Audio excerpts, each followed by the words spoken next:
Hello guys, inventory na punta guys. Kay mo pagtungtong sa bulan. Kay basi masuruyan ta og DOH, i-card ito do na mo guys.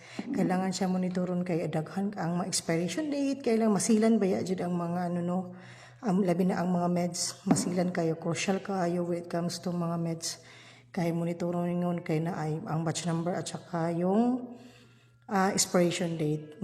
Lalo na karon nga bulan kay medyo daghan ubay-ubay ang mga expiry. So kailangan nato siya ma-report sa atong superior unya ma-update pod nato si pharma. Actually si pharma ang nagabuhat ani naga-inventory pero gina-double check ginamo ni kay para sure.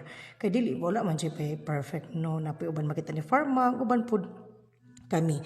Tapos among e-card nga red nakadouble lock na siya guys. Nakalock na tanan e-card na mo red and white duha among ang e-card isa sa pakog isa dilipit sa may sentro na mo sa among lobby kay para easy access lang siya no sa tagsa silang duha pero ang among white e-card is dili siya double lock ginaano lang na ko na siya plaster before para double team ilan ako kung ilabtan ba o wala kailangan na siya monitoron guys kay unsa na lang kung masuruyan ta anig DOH patas tag na expired na dapita para makabaluta kung mamonitor na taman-taman na binang expiration date niya ma-report po na to tama no.